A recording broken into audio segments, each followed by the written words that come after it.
Fala, educador! No episódio de hoje a gente vai falar sobre um assunto que, ao mesmo tempo, é o medo de muitas escolas, mas que também pode fazer toda a diferença, que é a saúde das crianças. E eu trouxe uma convidada mega especial, que é a Patrícia Esteves. Patrícia, dê as boas-vindas. Muito obrigada, gente. Quero começar dizendo que é um prazer. Agradecer o convite também de estar aqui, de compartilhar um pouquinho do meu conhecimento com vocês. Espero que seja enriquecedor aí para todo mundo. Perfeito. E Patrícia, conta pra gente assim um pouquinho, como é que você sai lá da Patrícia adolescente até chegar na Patrícia que tá aí à frente da Koala? Bom, a minha história começa primeiro na educação. Eu venho de uma família de pai, mãe, irmãs educadores. Então, eu cresci vivendo a educação, né, todo esse processo e todos os desafios da pedagogia, da gestão escolar. E sempre muito atenta às dores que eles enfrentavam, né? De ver, muitas vezes, minha mãe, os meus pais, com situações de saúde dentro da escola e sem saber como conduzir. E eu sempre tive muito essa coisa de que eu gostava de cuidar de pessoas, de estar junto, né? De ajudar pessoas. E aí, vendo aquilo ali, me vendo, né, vendo os desafios da minha mãe, muitas vezes saía da minha escola, ia pra escola com a minha mãe, e aquela tia, eu falava, eu acho que isso não vai dar certo. E minha mãe com essa expectativa também, né, minha irmã estudou na escola que minha mãe estudou, e minha mãe achando que ia dar tudo certo. E aí, de repente, eu soltei essa bomba de, olha, sala de aula não é pra mim, acho que não vai rolar pedagogia. Minha mãe super desapontada falou, cara, e agora? Você vai fazer como? E aí me vi na saúde, surge essa oportunidade no ensino médio de cursar a saúde. Eu falei, cara, eu acho que isso pode dar certo. Minha mãe falou, não tem como isso dar certo, ninguém é da saúde, como é que você vai fazer, né? Tipo, qual a possibilidade disso dar certo? E aí eu começo no curso técnico de enfermagem e ali eu vou me encontrando e descobrindo o meu lugarzinho, mas minha mãe sempre reforçava isso, né? De que quem nasceu com o bichinho da educação não tem pra onde correr. Verdade. E eu tinha isso, eu dizia pra ela, sabe? Vou te mostrar que não, vou te mostrar que você tá errada. Eu não vou trabalhar com educação. E cá estamos nós, trabalhando com saúde na educação. E deixa eu te fazer uma pergunta. Me fala um pouquinho desse contexto familiar, da escola da família. Aonde era? Quais segmentos que atendia? Me conta um pouquinho desse background. Conto. Meu pai sempre trabalhou numa escola privada, né, em Duque de Caxias, onde eu estudei a maior parte do meu tempo de ensino, né, escolar, foi nessa escola. Minha mãe começa na rede privada, inclusive nessa escola também, passa por algumas outras, mas logo depois migra para o setor público. Então, a minha mãe presta um concurso para professor regente, depois em seguida para orientadora pedagógica, e então minha mãe começa essa jornada ali dentro do setor público. Logo, né, de back ali, logo depois vem a minha irmã, e aí minha irmã também faz pedagogia, também ensino, né, normal, e aí começa na rede privada, e aí dá sequência. Hoje a minha irmã trabalha com coordenação pedagógica numa rede privada, numa escola que atende aí, né, o segmento da educação infantil. Então, eu fui vivendo essa jornada aí com eles, e até que eu comecei, como eu te trouxe, a perceber que o desafio da escola estava crescendo e mudando. Antes as conversas eram qual é o método que a gente vai fazer, se babé bibobu, né? E agora já era o que a gente faz com o aluno que está convulsionando, o aluno é diabético e passou mal e desmaiou do nada. E aquilo me inquietava a ponto de pensar, alguém precisa fazer alguma coisa, porque não dá para correr o risco de ficar do jeito que está. E esse aluno que depende da escola, que precisa estar na escola, está exposto a essas situações sem ninguém estar preparado para lidar com elas. Sim. E aí é dessa dor que surge a monografia, né? Porque eu fui fazer saúde para não falar de escola, né? Porque eu queria fugir da escola. Mas a monografia foi sobre isso. A importância desse olhar de uma escola capacitada, mas de profissionais capacitados da saúde dentro da escola, para potencializar o desenvolvimento e o crescimento infantil. Sim. E aí começa a minha jornada. Então, você fez o técnico em enfermagem e Fiz depois o foi para a técnico, graduação. migrei para a graduação, me formei. Então, sou enfermeira formada. No finalzinho do ensino médio, já prestei vestibular. Então, eu nem dei pausa, já emendei direto. Legal. E aí fui e tive minha experiência fora do ambiente escolar. Então, eu passei pela atenção básica, eu passei pelo serviço hospitalar, eu estive na gestão hospitalar durante muito tempo.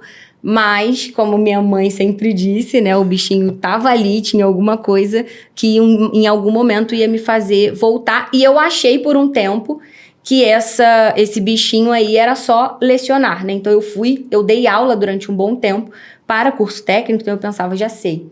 A interseção das duas paixões, que são os dois temas que eu amo muito, saúde e educação, tá nisso. Vou começar a formar novos profissionais e jogar eles no mercado bem capacitados, e essa vai ser a minha contribuição para a sociedade, mas os planos ainda eram maiores do que isso. E aí conta pra mim, o que aconteceu? Porque geralmente quando a gente tem uma ideia, é porque acontece um conjunto de situações que a gente fala assim, epa, peraí, dá pra fazer uma coisa diferente aqui.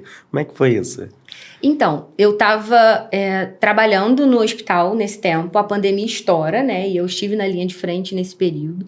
E eu trabalhava na gestão desse hospital. E aí chega um médico, que é o fundador da Koala, né? 2, e começa a trabalhar comigo nesse hospital. E ele falava, olha, cara, você tem um negócio diferente e esse lugar aqui não é pra você. Um dia... E ele falava, eu tenho um sonho e um dia eu vou voltar pra tirar você daqui. E eu falava, tá bom, ele tá dizendo, né? E eu falava, mas o que é isso? Ele falava, não posso te contar. Eu não gosto de contar o gol antes de entrar na rede. Eu falava, tá bom. E aí, assim, nesse início a gente não tinha nem a pandemia estourando ainda. E aí entra o Covid, aquela situação devastadora que a gente vivenciou na linha de frente. Eu engravido no meio desse caos. Caramba. E saio de licença maternidade. Aí falei, cara, saí, não sei nem como é que tá lá. Trabalhei até o 9º mês, né? Ali junto com a minha equipe.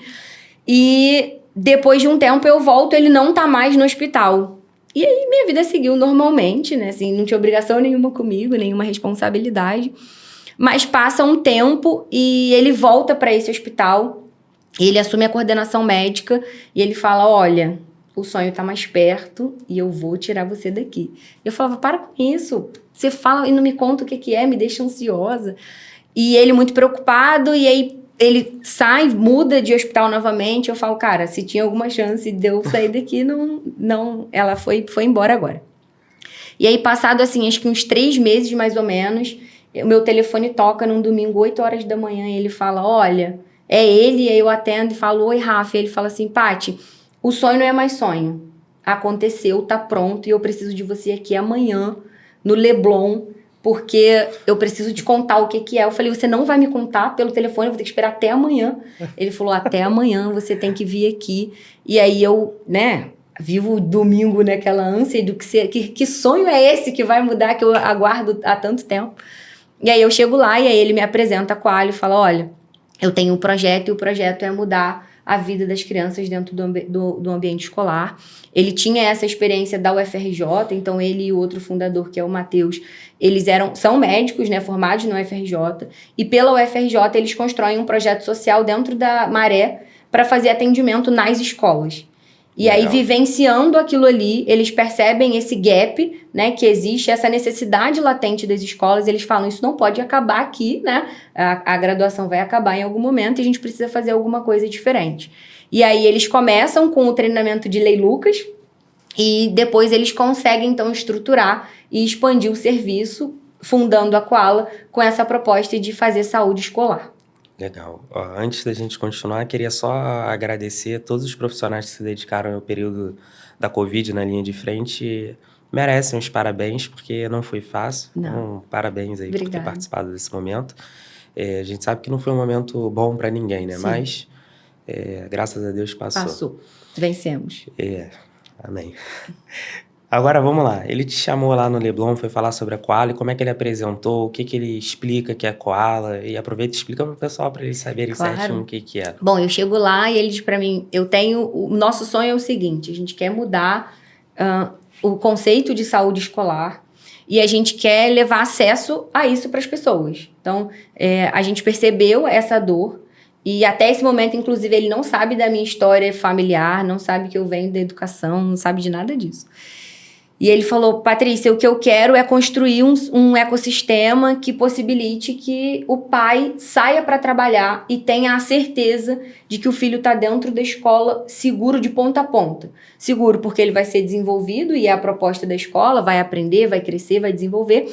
Mas seguro porque se qualquer coisa fugir do controle, tem alguém preparado ali para oferecer um suporte para a escola. E aí eu olhei para aquilo e falei, caraca, achei o meu lugar no mundo. Foi essa a sensação naquele dia. Eu falei para ele, você tem noção do que você está me apresentando? E ele falou assim, não. E eu falei, cara, eu acredito nisso que você está dizendo, eu acredito no poder que isso tem, e eu acredito que isso é muito além do que só capacitar em Lei Lucas. A Lei Lucas é super importante, defendo ela com unhas e dentes, fico triste pelo fato de ter precisado morrer alguém para que a gente colocasse isso como uma obrigatoriedade dentro do ambiente escolar, mas... Enfim, temos essa lei que ajuda, mas o processo de saúde escolar está muito além disso, né? A dor é muito maior do que só saber atuar ali em situações de emergência. E aí ele falou, a minha ideia é pegar o SUS, aquilo que o SUS tem como projeto, e para quem não conhece, o SUS na sua estrutura é extraordinário, é lindo, é apaixonante, e fazer isso dentro da escola, dando acesso a essas famílias, de forma que o pai fique seguro e que a gente consiga também deixar esse gestor que precisa gerir essas situações e que não tem expertise para isso, seguro e tranquilo juridicamente, porque ele soube agir, mas com a tranquilidade, porque a gente sabe que é uma responsabilidade muito grande, né? Como mãe, eu entrego para alguém o que eu tenho de mais importante. E eu não conto de que eu vou deixar o meu filho lá e vou buscar ele, seja machucado, seja, enfim, com qualquer complexidade que se tenha, seja por um traumatismo, porque bateu a cabeça, ou por qualquer intercorrência. Então, você acha que você vai botar a criança ali, você vai pegar ela do jeito que você entregou. Então, a gente entrou com essa proposta e aí ele falou, o desafio agora é esse, é você, junto com a gente aqui, construir essa jornada e pensar em como que vai ser isso. E eu acho que você tem esse perfil que isso vai dar super certo. E aí eu falei pra ele, tá bom, vambora. Então, tô contigo, vamos começar isso aqui. E aí eu já saio dali decidida que ali era o meu projeto de vida e que era, de fato, a interseção que eu sempre busquei. E que começava um projeto importante de algo que eu sabia que era disruptivo e que ia transformar não só o conceito de saúde, porque eu acho que quando a gente fala de saúde escolar, a gente muda o conceito e a gente traz benefícios para a saúde como um todo. Então, quando eu consigo gerir uma demanda que não vai para o hospital porque ninguém sabia o que resolver, eu também gero um reflexo na saúde pública. Então, eu tiro do hospital quem não tem que estar lá dentro. E, ao mesmo tempo, ia trazer segurança e apoio para a família e para a escola. Então, é mais ou menos assim. Vou só aproveitar que você falou do SUS, né? Tem muita gente que não defende, mas... Sinto te informar que você está errado. Diversos países de primeiro mundo que provavelmente, você que está aí do outro lado não defende o SUS, mas defende esses países de primeiro mundo, saibam que eles olham para o SUS e querem replicar esse modelo lá nos países de primeiro mundo, porque funciona muito bem. É uma sistemática única, né, criada pelo Brasil e que é fenomenal. Agora sim, você está falando de saúde e aí, com certeza, nesse momento, muitas escolas devem estar se perguntando assim, mas quando eu lido com saúde na minha instituição de ensino, eu utilizo o seguro educacional. E aí, vamos lá. Fala um pouquinho do seguro educacional e fala um pouquinho sobre a Koala. Bom, seguro e Koala são a mesma coisa? Não. O seguro, ele é uma ferramenta que, diante de um acidente, né, de uma situação acidental dentro da escola, ele te possibilita o acesso a um serviço para a resolução daquela demanda. Então, basicamente, ele é um serviço que você vai fazer contato, normalmente a escola nem faz, às vezes o próprio pai consegue fazer através de um código que a escola oferece, e o pai aciona ali, faz o contato, e a central diz para onde esse pai precisa ir para ser atendido dentro das redes credenciadas. Esse é o papel do seguro, é garantir que se a criança teve um trauma, fraturou, quebrou o pé, abriu o supercílio, quebrou o dente, e aí a depender do tipo de cobertura, isso está coberto dentro da escola, mas a gente costuma dizer que ele é um produto de origem financeira, a proposta é essa, é dar acesso e ele custeia isso para o gestor não ter essa responsabilidade, porque sem o seguro, o gestor teria que fazer esse socorro, levar essa criança a uma unidade particular e abrir um atendimento privado, que a gente sabe que tem um custo importante e que nem toda escola dispõe de caixa para fazer isso naquele momento, porque o acidente, na sua própria definição, é um evento inesperado. Então é algo que você não está calculando, nenhum gestor sai de casa pensando, deixa eu ver quantas crianças hoje vão quebrar a perna, deixa eu pensar num caixa aqui que eu preciso. Então é uma coisa que a gente não tem como prever e que por mais que a escola seja equipada, por mais que a escola seja super preparada, que os profissionais sejam atentos, porque sim, os profissionais tomam cuidado, né? Porque às vezes o pai fala isso, ninguém viu ele cair, vê, mas crianças às vezes em casa com a gente, né? 1 minuto que você pisca, puf, caiu, já era. Criança que não cai não é criança. Exatamente, não tem história para contar. E se a gente pensar que essa criança está na escola e cada vez mais, nesse tempo, elas chegam mais cedo, porque antigamente você não falava de bebê de 4 meses na escola. Hoje você tem os ensinos, né, as escolas com a creche, com o berçário, que pegam um bebê de 4 meses. Então esse bebê de 4 meses vai aprender a andar na escola, ele vai se alimentar a primeira vez na escola, então acidentes vão acontecer, ele vai cair, ele vai se machucar. Então o seguro olha para isso, né, ele olha para a parte acidental. E a Koala? A Koala olha para tudo que envolve saúde. A gente olha para o acidente? Olha. A gente também faz o custeio, embora nós não sejamos uma seguradora, a gente também paga o atendimento se ele acontecer. Então, seu aluno está na sua escola, caiu, quebrou o dente. A gente vai encaminhar ele para uma unidade hospitalar, dá preferência do gestor, porque a gente não trabalha de forma centralizada. Você vai me dizer para onde você quer levar o aluno e eu vou me encarregar de pagar o custo para ele ser atendido. Então, eu também faço esse processo. Só que quem dera fosse que todo o problema da escola fosse o acidente. Porque os índices são bem pequenos, né? Uma escola com estrutura e que tem um olhar preventivo consegue mitigar muitos desses acidentes. Então, a gente não tem um número estatístico estrondoso de crianças que todos os dias se acidentam, né? Então, as escolas têm muito essa preocupação da rampa, do piso, das quinas. Então, isso tudo corrobora para que os acidentes sejam cada vez menos frequentes. E aí, eles vão ficando ocasionais na educação física, na atividade de motricidade. E isso vai acabar acontecendo porque é o que a gente falou. É o desenvolvimento da criança. Mas a escola lida com outras questões que são febre, dor de cabeça, crise de ansiedade, cólica, mão, pé, boca e todos os processos de adoecimento que vão acontecer. E mais do que o processo agudo, o processo crônico.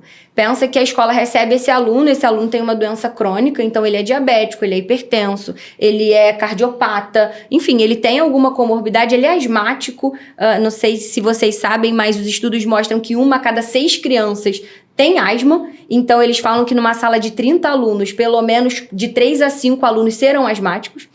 Então, a escola se vê nesse lugar de precisar gerenciar questões de saúde, porque ela precisa absorver esse aluno. Então, a Koala olha para isso. De que forma? Possibilitando que esses alunos sejam atendidos dentro do ambiente escolar. Então, imagina que a criança está na escola e ela tem uma dor de cabeça. Ao invés de a gente pegar o telefone e ligar para o pai e falar, olha, você precisa vir buscar o seu filho porque ele está com dor de cabeça e a gente não tem o que fazer. Ele vai abrir um atendimento, o pai vai ser convidado a participar em tempo real dessa chamada e a gente vai avaliar e entender, é possível mantê-lo na escola? É resolvível esse problema? Porque a gente tem a outra dor, que é a dor do pai, que não consegue ficar se ausentando para gerir isso o tempo inteiro. Imagina que, no mínimo, uma criança adoece 12 vezes no ano. E quiséramos que fossem só 12 vezes e que, preferencialmente, essas 12 vezes fossem no final de semana, porque ajudaria a gente, né? Mas não é isso que acontece. E a gente sabe que a criança, a gente brinca, né, assim como mãe, mas também como profissional de saúde, que a criança sai do estado muito ruim para o menos ruim. Ela não fica boa nunca, o nariz está sempre escorrendo. Quanto menor é assim, o nariz está sempre escorrendo, elas estão sempre espirrando. Então a escola vai precisar gerir isso. E ao mesmo tempo que ela precisa gerir o individual dessa criança, ela precisa resguardar a coletividade. Ela precisa olhar para esse colaborador que está exposto, que está sendo exposto a uma doença infecciosa, que está sendo exposto a uma questão de saúde importante e que também precisa lidar com essa questão crônica da criança. Então, diante disso tudo, a Koala chega com a possibilidade de um atendimento remoto. E a gente oferece uma plataforma super segura e nossa mesmo, onde a escola, em minutos ali, em segundos, eu diria, escreve o que está acontecendo, qual é o nome do aluno, e em questão de segundos, e segundos mesmo. Hoje o nosso tempo médio de espera é de 43 segundos para a entrada de um profissional de saúde. Então, a gente, em segundos, conecta ali e dá todo o direcionamento, avalia essa criança, faz esse link com a família. E quando é um caso, por exemplo, que tem necessidade de afastamento, aí a gente faz toda essa gestão. A gente, dentro do sistema, consegue emitir prescrição, a gente consegue emitir o atestado. E aí já seria muito bom tudo isso. Mas a gente entende que tem uma continuidade desse problema, que é manter isso em casa. Hoje, se você for a uma unidade hospitalar, o médico vai te afastar dentro do protocolo. Então, se seu filho tem mão, pé, boca, o que a literatura diz é que são 5 dias em casa. Mas nem toda criança precisa de 5 dias para se restabelecer. E é aqui que a gente entra com um processo que a gente chama de monitoramento. Então, eu atendo para resolver o problema agudo, mas eu sigo te acompanhando em casa, com a família, todos os dias para entender se essa criança está respondendo ao que foi proposto como plano terapêutico, mas tentando te dar subsídios para que ela melhore o mais rápido possível e consiga retornar para a escola. Por que isso, Patrícia? Porque a gente sabe que quanto mais tempo fora do ambiente escolar, maior é o prejuízo dessa criança para o seu desenvolvimento. E eu sempre digo que a ausência do ambiente escolar, a folhinha não resolve. O dever de casa a gente vai mandar, mas a experiência, a troca, o conteúdo absorvido não é o mesmo. Então, há um prejuízo importante em estar fora da sala de aula. Então, a gente quer que essa criança fique fora de sala de aula o menor tempo possível. 1, para se restabelecer, e 2, para garantir a segurança coletiva. Porque a Koala e a equipe de saúde da Koala vai olhar para o aluno, mas também para esse colaborador. Porque a gente sabe que hoje na escola também é uma dor muito grande de equipe. Então, um colaborador que se ausenta desequilibra o ecossistema inteiro. Todo. E aí, imagina, é esse coordenador que hoje tinha um monte de coisa para fazer, que agora precisa ir para a secretaria fazer atendimento, porque o da secretaria foi cobrir o mediador ou foi cobrir o auxiliar. Então, é toda uma gestão organizacional que precisa acontecer, que desequilibra o funcionamento mesmo da escola. Então, a gente oferece essa possibilidade do atendimento, dá todo o processo terapêutico, tudo que a família precisa para estar segura, e só bota em casa se de fato isso houver por necessidade, né? Então oferece risco, é contagioso, é Covid, né? É mão, pé, boca, é escarlatina. São doenças que a gente oferece risco para as outras crianças e para esses colaboradores também. E aí a gente então faz esse afastamento, mas um afastamento ali guiado, de forma que a gente consiga trazer de volta o mais rápido possível. E aí não só o aluno, mas também o colaborador. Então se torna também um diferencial para esse gestor poder dar acesso de saúde a esse colaborador, que passa a ter direito a ser atendido, a ser monitorado e ter todo o suporte da nossa equipe através do nosso serviço ali, seja dentro do ambiente escolar, e ter esse suporte também para reduzir o absenteísmo, que a gente sabe que seja do aluno ou do colaborador, é uma grande dor hoje para os gestores escolares. Não, muito legal isso. E assim, conversa muito com os nossos valores de cuidar de quem cuida da educação. Sim. Porque vocês acabam garantindo um cuidado realmente que é 360. É equipe, é aluno. E deixa eu te fazer uma pergunta, né? O sistema de saúde, muitas das vezes, as pessoas reclamam do seguinte: eu vou numa clínica, tem um histórico. Eu vou numa outra, tem outro histórico. E aí isso vai se perdendo e você acaba nunca tendo um tratamento que ele de fato vira preventivo. Pela qual isso não acontece, né? Você acaba tendo um histórico e o tratamento ele vira de fato um tratamento preventivo. Exatamente. A gente tem uma ficha de saúde que o pai preenche. Hoje as escolas já aderem nessa questão da ficha de saúde, é um ponto muito sensível, inclusive, porque a maioria das escolas ainda faz isso numa ficha de papel, mas isso infringe algumas regras importantes. Dados de saúde são dados sensíveis que não podem ficar ao acesso de todo mundo. E que também não é prático, porque essa fichinha de saúde fica lá na secretaria, mas a criança não se acidenta sempre perto da secretaria. Exato. Então, esse gestor, às vezes, está lá no pátio, a criança caiu, convulsionou, e aí a gente não sabe, ele é epilético, ele não é, ele tem alguma questão. Alguém corre lá na secretaria, pega a fichinha de saúde. Mas quando a gente está falando de saúde, tempo é vida. Então, a Koala oferece a possibilidade dessa ficha de saúde na palma da mão. Peguei o meu celular, abri aqui. Não, esse aluno não tem nada. Não, esse aluno tem alguma coisa. E o profissional de saúde que vai entrar para atender, ele já tem acesso a isso. Então, ele já entra sabendo o que ele tem, o que está esperando ele ali pela queixa, mas pelo quadro que essa criança tem. E, além disso, a gente se torna, então, um prontuário muito robusto. E o que eu acho de extraordinário, aqui falando agora como mãe, é que você passa a ter na sua mão informações que você não teria. Se você me perguntar qual foi a última questão de saúde que o meu filho teve na escola, eu não me lembro. Se disser para mim, Patrícia, quantas vezes a sua filha ou o seu filho se acidentaram na escola? Não faço a menor ideia, não sei. Se acidentou de quê? Bateu a cabeça? Não sei, porque são informações que a minha cabeça não tem capacidade de armazenar, mas eu tenho no aplicativo.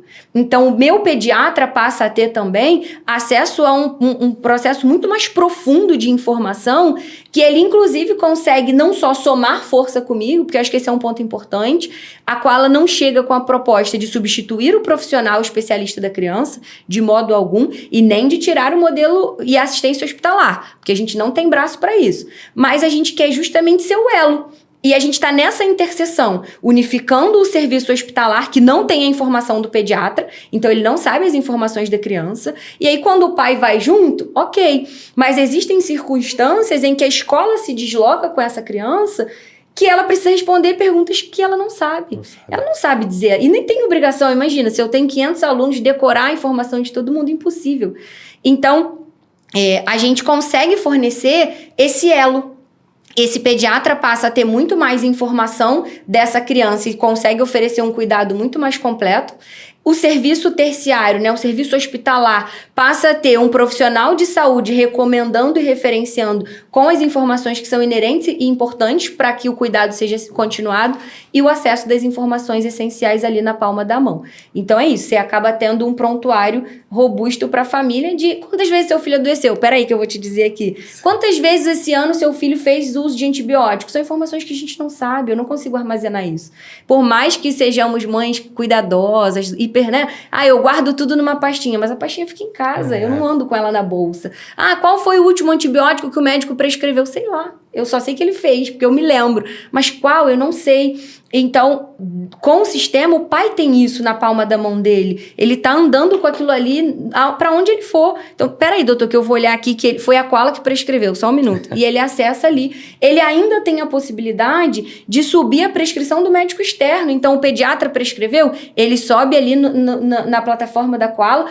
Peraí que eu vou lembrar aqui. Ele tem tudo ali na palma da mão. Então, é um subsídio e é um sistema de informação robusto para o gestor, mas também para a família que passa a ter isso de modo mais gerenciado. E controle de medicamento? A gente também faz esse processo. Medicação na escola é um tabu, né? A gente entra aqui num assunto bem polêmico, e que é a pergunta, eu brinco que é a pergunta do milhão, medica ou não medica? Essa, não tem um gestor que nunca fez essa pergunta, faz ou não faz. A gente faz esse controle. A Koala hoje, ela capacita o profissional, então quando a Koala chega numa escola, ela faz toda a capacitação, não só do software, mas de entender os processos de saúde. Então a gente seleciona colaboradores que serão os colaboradores de referência, que a gente chama de líderes de saúde, que vão atuar junto com a gente. Então a gente faz essa capacitação com eles ali dentro. E a gente entende a dinâmica da escola, tá? Hoje não existe uma lei no Brasil que obrigue a escola a medicar, como também não tem uma lei que proíba de forma veemente a medicação dentro da escola. E aí a gente entra em algumas questões aqui que são muito relevantes. A primeira é que é impossível que uma criança que estuda em tempo integral, e a gente sabe que esse número cresce exponencialmente, em 12 horas de jornada, em 10 horas de jornada, não esbarre em processo de medicação. É quase impossível. Mas existem os casos de medicação que a escola também vai esbarrar, que nem são de quadro agudo, são dos casos crônicos. Quer ver uma coisa muito comum? A bombinha, que é um tabu, que é um pavor que as escolas têm, né, de fazer o uso da bombinha. Tem que administrar aerolim. Tem que administrar o aerolim. O aerolim é necessário para a sobrevivência da criança. Então, o que a gente entende, e eu sempre falo isso, é que prevenir a crise é melhor do que gerenciá-la. Então, a gente constrói com essa escola um processo, um protocolo para isso acontecer dentro da escola. A escola tem limites, porque a gente também precisa entender que o papel da escola não é fazer o papel da família, cada um tem o seu papel dentro desse ecossistema, e a nossa proposta, de modo algum, é tornar a escola, e eu não compartilho dessa ideia em um hospital, a escola não tem que ser hospital, a escola tem que ser escola. Exato. Mas ela precisa de segurança para ser escola. Então, ela precisa estar preparada para lidar com os eventos adversos que ser escola traz. A criança precisa ter isso é um direito dela, está lá no ECA, né? É obrigatório que a gente forneça acesso à saúde para essa criança. Então, a gente precisa fazer isso de forma estruturada. protocolos, a família precisa entender os processos. Então, o que a lei obriga? Tem que ter prescrição médica. Não pode administrar medicamento sem prescrição médica. Ah, mas a mãe me manda a informação no WhatsApp. Não faça isso. Você, gestor que está ouvindo a gente aqui, não corra esse risco. Essa é uma das exigências ou uma dos nortes que a gente tem hoje de que o gestor não pode fazer. Vou te dar um exemplo da minha experiência, tá? A mãe passou para a escola a informação de uma dose do filho mais velho para o filho mais novo. E aí a escola não tem perícia, né? Não tem conhecimento, muitas vezes. Acaba que no meio da vivência a gente vai falando, acho que isso está estranho. Mas às vezes um colaborador que não se atentou e fez essa medicação. Essa criança tem uma reação dentro do ambiente escolar, a responsabilidade é da escola. Por isso o medo de administrar. Então, porque a gente tem medo, a gente não vai fazer? Não, a gente vai construir ferramentas para que a gente faça isso com segurança. Então, seja uma insulina, seja uma bombinha, seja o que for necessário para a sobrevivência da criança dentro do ambiente escolar, precisa ser feito com a máxima segurança. Então, tem que ter uma prescrição na escola, a escola precisa ter isso. Então, a gente tem lá no sistema, a família sobe essa prescrição, ela tem que estar dentro da validade, ela tem que ter data, ela tem que ter carimbo, ela não pode estar rasurada. Então, essa é a parte que eu brinco sempre com os gestores, quando eu estou conversando com eles, que é a mudança de protagonismo. Eu tiro do gestor aquela coisa esse gestor é chato, que gosta de criar problema para mim, e passa a ser o profissional de saúde que está zelando pela saúde do meu filho, sabe? Sim. Porque se o gestor fica falando pro pai, não, mas se você não trouxer a prescrição, eu não sei. Tá, porque ele não quer me ajudar, ele tá me atrapalhando. O gestor dificulta a minha vida, eu tenho 1000 coisas para fazer. Mas quando entra o que a gente brinca de peso do jaleco, oi, tudo bem, eu sou profissional fulano, eu sou médico, eu sou enfermeira, responsável pela escola do seu filho. Olha, a gente viu que o seu filho tem uma necessidade, para isso a gente precisa de organizar aqui algumas coisas, para que ele tenha a demanda dele atendida, mas para que isso seja seguro, para que você tenha acesso, para que você consiga controlar isso também. Então, a gente vai gerenciando esse processo para que isso aconteça da forma mais segura possível e com o menor de risco que a gente tem ali, porque risco vai ter sempre, não tem jeito, mas o mínimo possível para que a gente esteja amparado. Então, a gente apoia, essa escola abre um atendimento ali com a gente faz dose supervisionada, a gente dá todo o suporte para esse colaborador, a gente capacita esse colaborador e a gente tem muito esse olhar de que eu acredito, e a Koala tem isso como lema, de que a educação é o que transforma. Não adianta eu botar uma pessoa ali que só faz, ela só executa, ela vai lá e sabe que tem que furar a criança, ela vai lá e fura.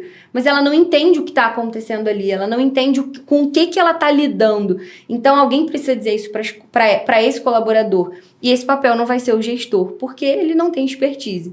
Então a gente traz esse apoio e essa segurança mesmo. Inclusive de dizer não.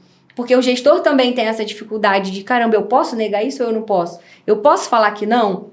É muito comum, especialmente no ensino infantil, que as mães nem contem que a criança está doente. Eles só mandam para a escola. A criança queimou em febre a noite inteira, às 6 da manhã, que é antes do horário de ir para a escola, ele dá de pirona. Ela leva pra escola e vai trabalhar e fica lá falando, ai, tomara que não dê febre, tomara que não dê febre. E aí daqui a pouco o telefone toca, ó, tá com febre, caramba, tá com febre. E é engraçado, porque conforme eles vão ficando maiores, eles falam, né, não, tia, minha mãe me medicou em casa antes de vir. E aí o gestor fala, viu, a mãe trouxe pra escola e a gente agora o que tem que fazer? Então, diante desses riscos e dessa necessidade, a gente está ali trabalhando com essa interseção de fazer a família entender que a escola quer apoiar, mas que também não dá para ser tudo. Senão a família manda a mochila com tudo, ácido fólico, ferro, vai mandando todas as medicações para a escola, e aí a gente tem coisa que precisa dizer não, fala, olha, daqui para lá não dá. E o que eu sempre falo quando o telefone toca e do posso fazer essa medicação, mais do que eu posso é o porquê que eu estou fazendo essa medicação. Essa medicação está sendo usada porque essa criança tem um processo de doença estabelecido. Que doença é essa? Porque se tem um quadro agudo, se tem uma doença, o lugar dela pode não ser na escola. Então, a gente precisa entender mais do que o medicamento, é o porquê do medicamento. E aí pensa, vai ser o educador que vai gerir isso? Ele não vai conseguir. Então, a gente precisa desse apoio, de alguém que olhe e diga, olha só, esse medicamento aqui não vai entrar. Nebulização na escola, não, a gente não vai fazer. A gente não vai botar a Berotec, Atrovente no narizinho da criança e depois liberar ela para o recreio para correr e fazer a atividade dela normalmente. Então, É uma coisa simples que a gente fala também, quadro diarreico. Aí, às vezes, a mãe fala, mas é só uma diarreia. Mas, a depender do volume do quadro diarreico dessa criança, eu preciso dispor de um colaborador a cada X minutos para ficar trocando fralda. Sim. E aí, se essa diarreia tem origem infecciosa, esse colaborador tá ali, ele troca essa criança, por mais que ele seja atento na higiene, alguma hora isso passa. E aí, imagina, ele tá aqui trocando, uma criança encostou, ele fala, peraí, a mão que tá contaminada, que encostou nessa criança, pronto, eu tenho mais alguém que daqui a X dias tem uma possibilidade de desenvolver um processo infeccioso. Então, o pai, às vezes, não tem essa dimensão do que é essa dinâmica dentro da escola e do impacto que isso traz. Não é porque a escola não quer atender, é porque a escola não consegue. Imagina se todo mundo trouxer a sua necessidade específica para a escola. Então, a gente vai apoiando nesse processo de interseção de pai. A gente vai te ajudar, mas me ajuda a te ajudar? Vamos entender como que a gente consegue fazer isso? E tirando esse atrito da família com a escola, né? Para que a escola, para que essa família, e esse é sempre o nosso discurso, pare de olhar para o gestor que problematiza e pensa que é o gestor que cuida. Ele está preocupado com a segurança do meu filho. Então, o que eu vou fazer para ajudar que o meu filho esteja seguro, porque esse gestor está ajudando a resolver uma responsabilidade que é minha. Sim. Você falou duas coisas muito interessantes, né? Para você, educador que está assistindo a gente. A primeira dela imagina você ter 500 alunos e não tratar eles simplesmente como números. Você poder dar essa atenção mais personalizada, você conseguir falar a respeito de uma determinada criança, das necessidades dela de forma específica e rápida. Isso é um ganho enorme para a escola e um diferencial incrível.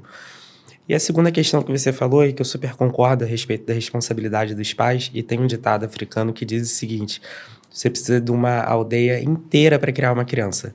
E isso é muito factível. Hoje em dia, a gente, principalmente nas grandes cidades, é um pouco mais difícil por conta da violência. Então, as crianças são criadas muito dentro do apartamento, dentro de um quarto, que fica fechado o dia inteiro. Muitas das vezes os pais não acompanham. Mas na minha época, pelo menos, era um pouco diferente, né? Sim. Eu fui criado aí, pai, mãe, avós, vizinhos, amigos da rua, amigos da escola, médicos que acompanhavam, e isso fez muita diferença porque não sobrecarrega os pais e eles acabam tendo uma rede de apoio. Muitas das vezes as pessoas entendem que a rede de apoio é, na verdade, simplesmente familiar. E não é. É importante essa convivência que a gente tem em comunidade, com as outras pessoas, e que ajuda no desenvolvimento, ajuda a trazer diversas experiências diferentes. Então fica essa dica, você que é educador, que lida com diversos pais, principalmente pais que muitas das vezes são muito exigentes ou até abusados, é importante trazer essa visão para eles, porque ninguém para ensinar e dizer o que é ser um pai ou uma mãe, né? Então a gente precisa fazer esse trabalho de conscientização, parte também um pouco da educação, isso é educar, Exatamente. É um processo de educar. É isso. É porque é o que a gente estava falando, né? A educação não está restrita à criança. Muito pelo contrário, talvez o maior desafio da escola seja esse processo de educação da família, de fazer a família entender essa importância, de que parceria não é assumir toda a responsabilidade. Eu não sou parceiro do pai quando eu faço tudo por ele, quando eu aceito tudo que ele me impõe. Eu sou parceiro do pai quando eu estabeleço limites saudáveis, onde até aqui eu caminho, mas daqui para lá ou de lá para cá você precisa caminhar também. E é esse o diferencial. É isso que faz com que as nossas crianças se desenvolvam de fato. É quando a gente tem uma coparticipação, uma corresponsabilidade no processo de desenvolvimento, porque é isso, a escola sozinha não consegue alcançar tudo que ela precisa. É isso, você falou tudo, assim, tem que existir um limite, sabe? Aí Sim. a escola, então o gestor da escola, o educador, ele vai e fala assim, não, mas eu tô só me estendendo um pouco, ele não sabe dizer não, isso é péssimo pro seu negócio, aprenda a dizer não. Então é uma das coisas mais importantes que você vai fazer. Você tem que entender o limite que você tem naquele processo educacional e estabelecer esse limite de forma clara com os pais. Agora me conta uma coisa, com certeza vocês devem ter tido algum caso que parecia ser só uma dorzinha de cabeça, mas acabou evoluindo para outros pontos e provavelmente vocês tiveram alguma dificuldade com a família, às vezes até de aceitação. Conta aí pra gente um case. A gente já tem casos de tudo que você possa imaginar, né? De casos sejam engraçados, né? Ou mais sérios no ponto de vista clínico. Isso porque a gente olha não só para a saúde física, né? A Koala olha para a saúde física, nutricional e mental. Então, você imagina que o leque é grandão. E a gente apoia a escola em todas essas nuances. Mas acho que de casos clínicos complexos aí que a gente pegou, a gente tem o caso da apendicite, a gente tem um caso onde a criança começa com um quadro. Esse foi recente até, na verdade, de um colaborador. Ela entra, tinha ido a um pronto-socorro, tinha sido atendida, tinha uma dor em região de face, uma otite, e nada resolve, já tomei isso, já tomei aquilo.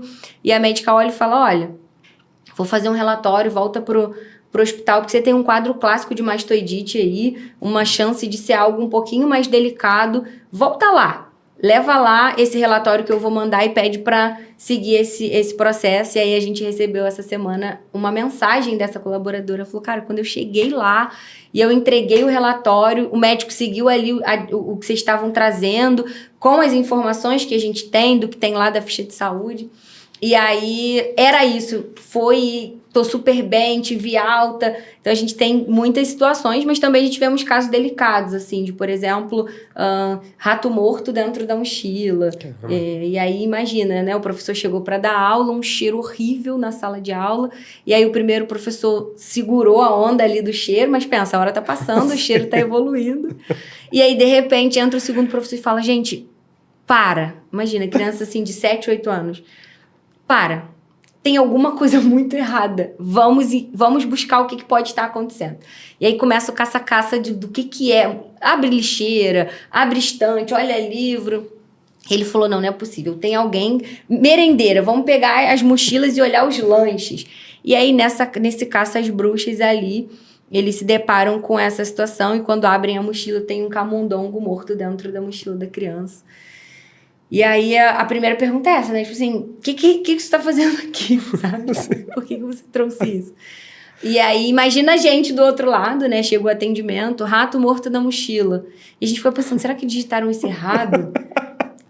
Rato morto na mochila.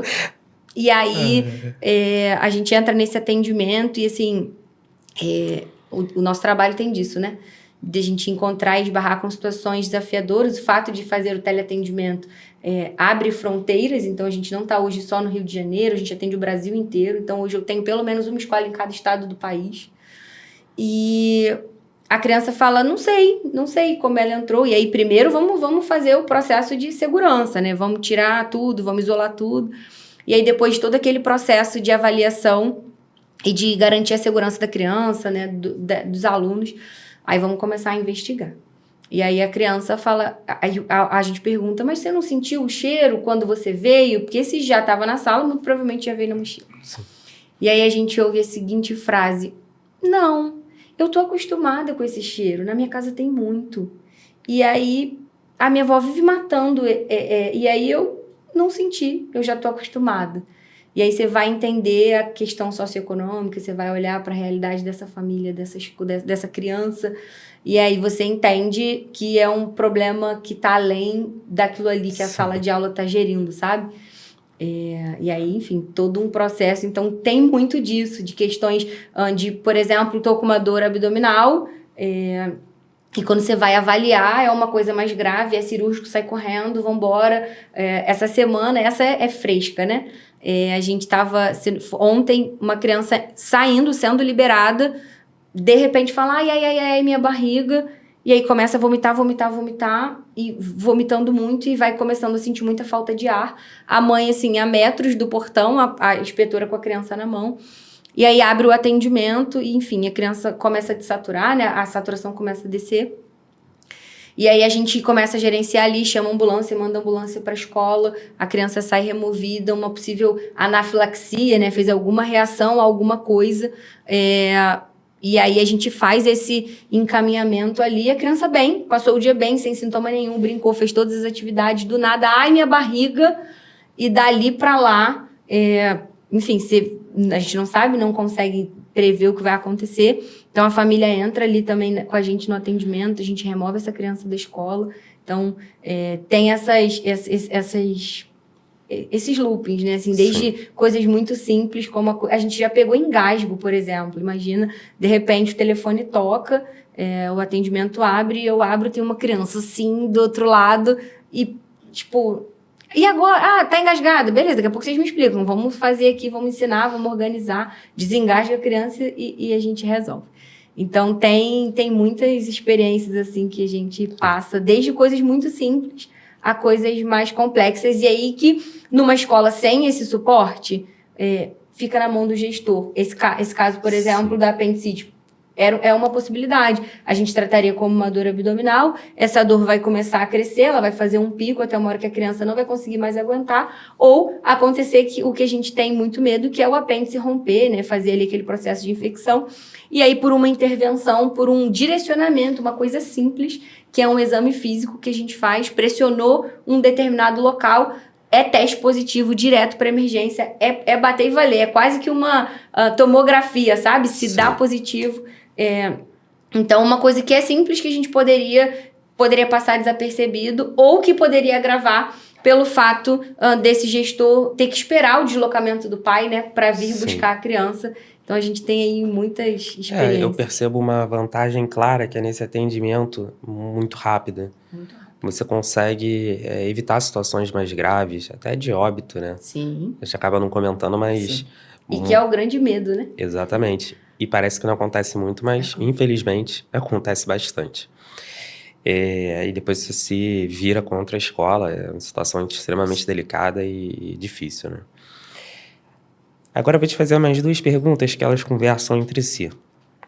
A primeira é a seguinte, que é a dúvida de muitas escolas, né? Mas a telemedicina é legal? Realmente isso pode ser feito? Ou não pode? Ou existe uma brecha? Ou é um mundo cinzento e tá tudo certo? E, ao mesmo tempo, o que acaba sendo a maior insegurança das escolas? Bom, essa acho que é a segunda pergunta do milhão. O teleatendimento, né, a telemedicina, ela é regulamentada. Na pandemia, ela surge com um caráter mais emergencial. A gente precisava dar acesso à saúde. A gente está no meio de um caos, ninguém sabe o que está acontecendo. E o hospital não dá vazão. Então, a gente passou o período de hospitais com 120%, 130% de ocupação. Então, a gente precisa dar acesso de alguma forma. Como que a gente vai fazer isso? E a gente precisa garantir isolamento. O teleatendimento entra nesse processo. Mas hoje é regularizado, não só o teleatendimento, como o telemonitoramento, a teleinterconsulta. Então, são modalidades que são permitidas, né, são autorizadas no Brasil. Isso foi crescendo, então isso começou na medicina, hoje a maior parte das áreas tem isso regulamentado ali pelos seus conselhos, né, pela legislação. Então, sim, é permitido. É uma excelente ferramenta.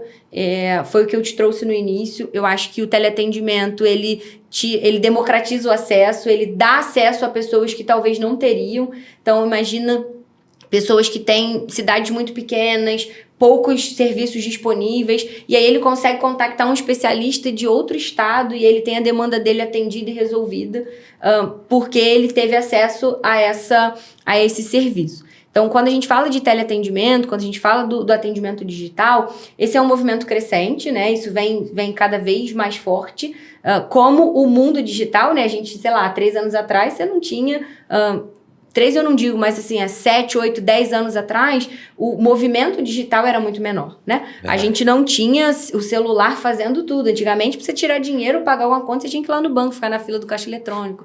Vários talõezinhos, bota lá, lê o leitor de código de barra, e aí pega o talão, grampeia. Hoje não, você tá com o celular aqui, o boleto já vem pelo buscador do próprio celular, você já dá o ok, não dá. Então, o mundo vem se globalizando, vem se digitalizando, e há um movimento da saúde que a gente fala que a saúde é phygital, né? Que é física e digital. O movimento digital, ele vem com a proposta de substituir o movimento físico de modo algum. Existem limitações no teleatendimento. Então, eu não consigo fazer hoje uma sutura num teleatendimento. Sim. Mas a gente também vem evoluindo isso na saúde. Hoje a gente tem cirurgias por robótica à distância. Né? O médico de um lugar que opera pelo robô em outro local. Então, a gente vem nessa crescente desse movimento. Então, o teleatendimento é 100% seguro. A gente tem instrumentos ali de validação, de avaliação, e se você tem um bom prestador de serviço, né, você tem um profissional ali atrás que é um profissional sério e competente, ele vai entender até onde ele caminha e dali aonde ele não consegue, ele vai direcionar para quem faz esse processo. Então, Por exemplo, na qual é assim, a criança caiu e fez uma fratura. Vou conseguir imobilizar a criança, mas eu vou estabilizar esse membro, eu vou fazer a remoção dele de forma mais segura, porque talvez a gente pegasse no colo e saísse levando e aí eu agravasse essa fratura, por exemplo. Então eu vou estabilizar. Se a escola medica, eu já vou medicar, porque ele não precisa se deslocar agonizando ali com dor, sei lá, às vezes 30, 40 minutos até o serviço ou até o pai chegar. Esperar 2, 3 horas no hospital para ser atendido. Então, a gente vai fazer o primeiro atendimento ali, vai estabilizar, vai gerar conforto e segurança para essa criança e vai direcionar para quem vai fazer o serviço, a imobilização, a sutura, o reparo odontológico, que é um trauma que é muito comum na escola, as crianças quebram muito dente. Então, a gente vai fazer esse direcionamento e é exatamente esse o limiar ali. É o entender que tem coisa que a gente vai resolver, na qual hoje a gente tem uma resolubilidade dentro da escola de 96%. Então, de 96% a 98% das demandas a gente resolve na escola. Então, eu não preciso mandar esse aluno para o hospital ou para o serviço complementar. E quando eu falo de acidente, a resolubilidade também é muito alta. Se eu não me falha a memória, 10 a 15% dos acidentes são encaminhados, ou seja, a maior parte a gente consegue resolver. Sim. Então, o impacto de saúde é muito importante, porque esse aluno deixando de ir para um hospital, se expor a outras questões, esse pai sair do trabalho, vir para a escola, se ausentar, levar essa criança para lá, para o médico falar, não tem nada, tá tudo bem. Sim. Porque a gente tem instrumentos de avaliação que nos trazem essa segurança. Então, sim, o teleatendimento ele é seguro e a maior insegurança é o desconhecimento mesmo, é um movimento novo, é super compreensível que as pessoas tenham ainda essa insegurança, a gente está aprendendo a viver esse mundo globalizado, esse mundo digital, então você pega uma pessoa de, sei lá, 80 anos, você não vai dizer para ela que ela vai olhar na telinha e o médico vai dar o diagnóstico, ela vai falar, que é isso? Como que funciona isso? Mas hoje a gente tem instrumentos que à distância o médico consegue escutar, a gente hoje tem instrumentos e testes mesmo clínicos que a gente consegue fazer e dar um diagnóstico tal qual se eu estivesse presencialmente. Então, essa às vezes esse é um dos questionamentos mais comuns, né? Mas ele nem vai estar ali, ele nem vai auscultar, essa pergunta é a clássica, mas nem vai auscultar. E aí eu te devolvo essa pergunta. Quantas vezes você vai num hospital e você é auscultado e o médico te dá um diagnóstico? Então, a grande verdade é que os diagnósticos não dependem exclusivamente de toque. Eles são a maior parte clínica. É um somatório de sintomas que me dá um direcionamento do que é aquilo ali.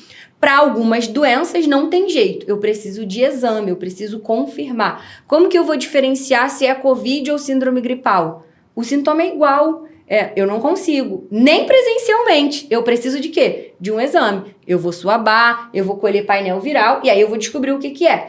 Então, isso independe do teleatendimento, percebe? Dentro da emergência, o médico faria a mesma anamnese. Dor de cabeça, espirrando, febre, é um quadro gripal. Opa, pode ser COVID. Teste. Então, é esse caminho que é encurtado. Se eu vou para a emergência, por exemplo, que o teleatendimento possibilita, eu vou ficar ali num atendimento, impossível você ser atendido em menos de 2 horas. Eu, particularmente, não conheço um hospital privado, tá? Nem tô falando do público. Um hospital privado que te atende em menos de 2 horas. Salvo os casos de urgência. Chegou numa ambulância, desacordada, aí a gente tem, né, ali a classificação que o cara não pode esperar.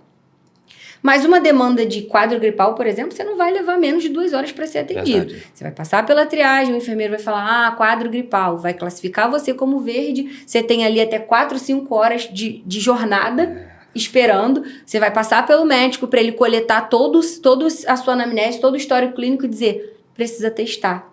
E aí, a depender do hospital, você nem testa lá. Ele vai te fazer a solicitação, vai te mandar para algum lugar para você realizar aquele exame. Exato. Então, é nesse lugar que o teleatendimento entra. Nessa otimização, trouxe para você aqui um tempo de 50 segundos de espera, a gente promete em até 5 minutos.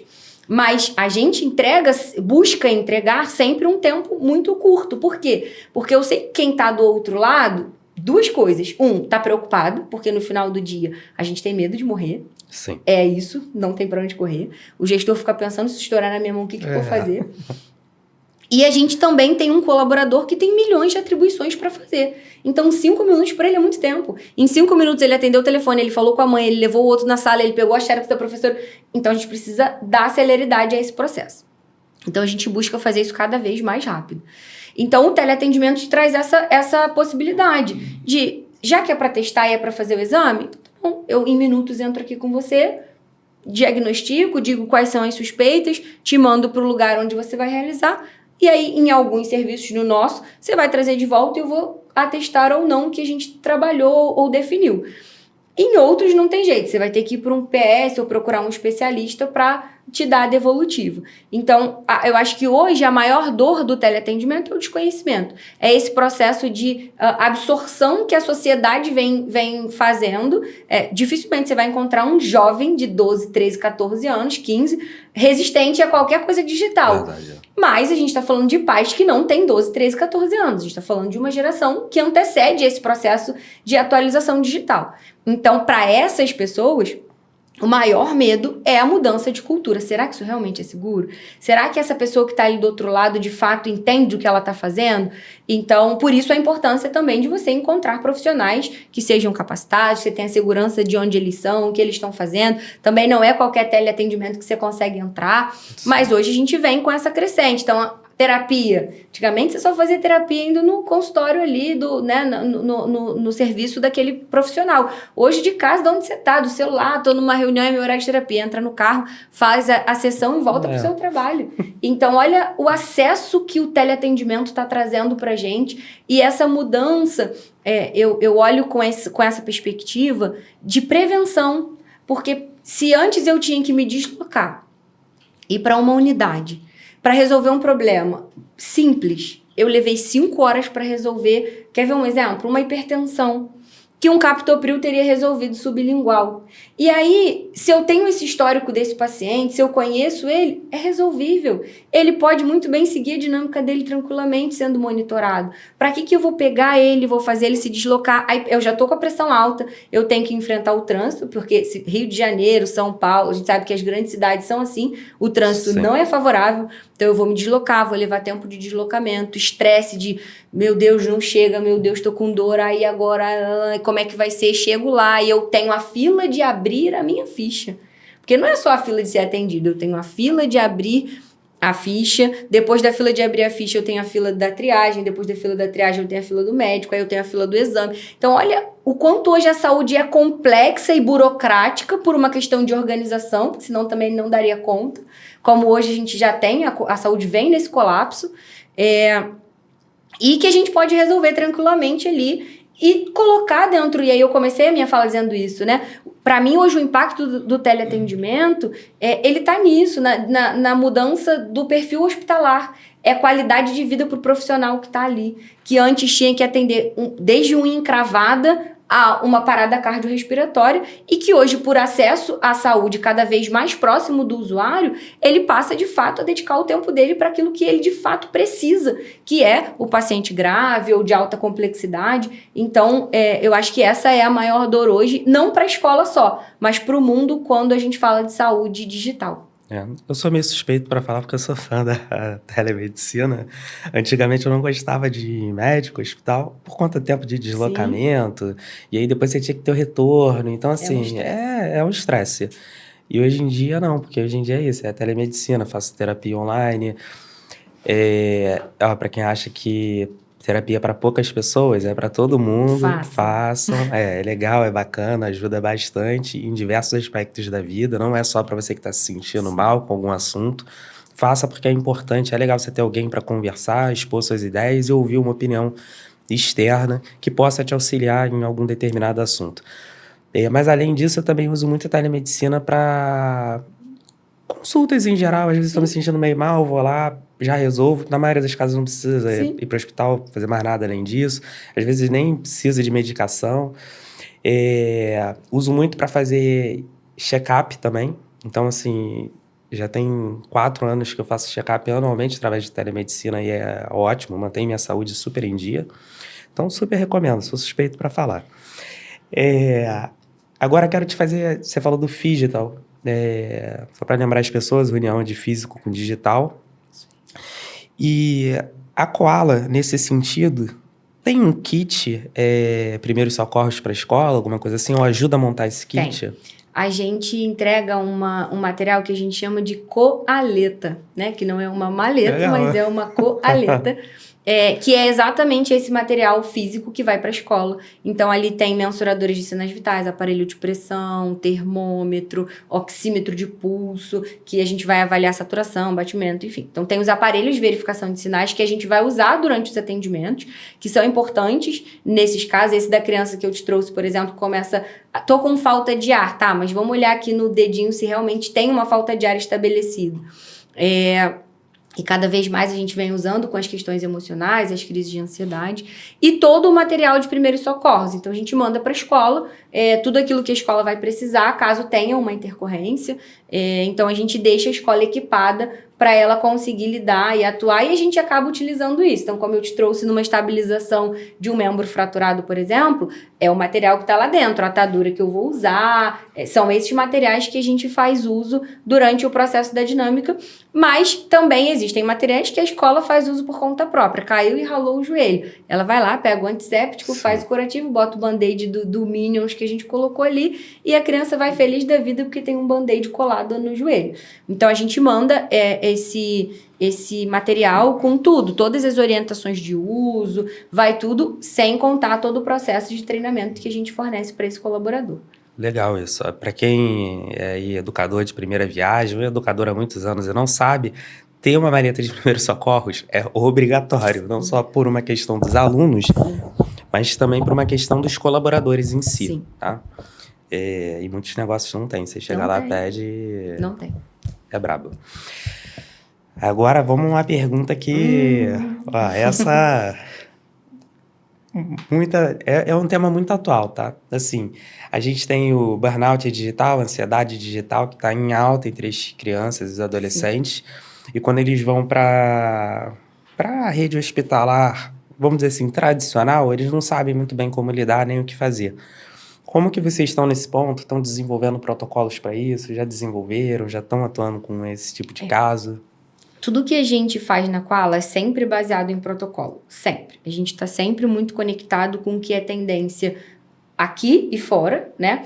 Até porque esse movimento de saúde escolar, ele é novo aqui, mas lá fora ele é muito robusto. Então, quando a gente olha para os Estados Unidos, a gente tem movimentos... nos Estados Unidos, hoje, 60%, 70% das escolas tem um enfermeiro disponível dentro do ambiente escolar. Então, esse é um movimento que cresce aqui, mas que ele já é sólido em alguns lugares.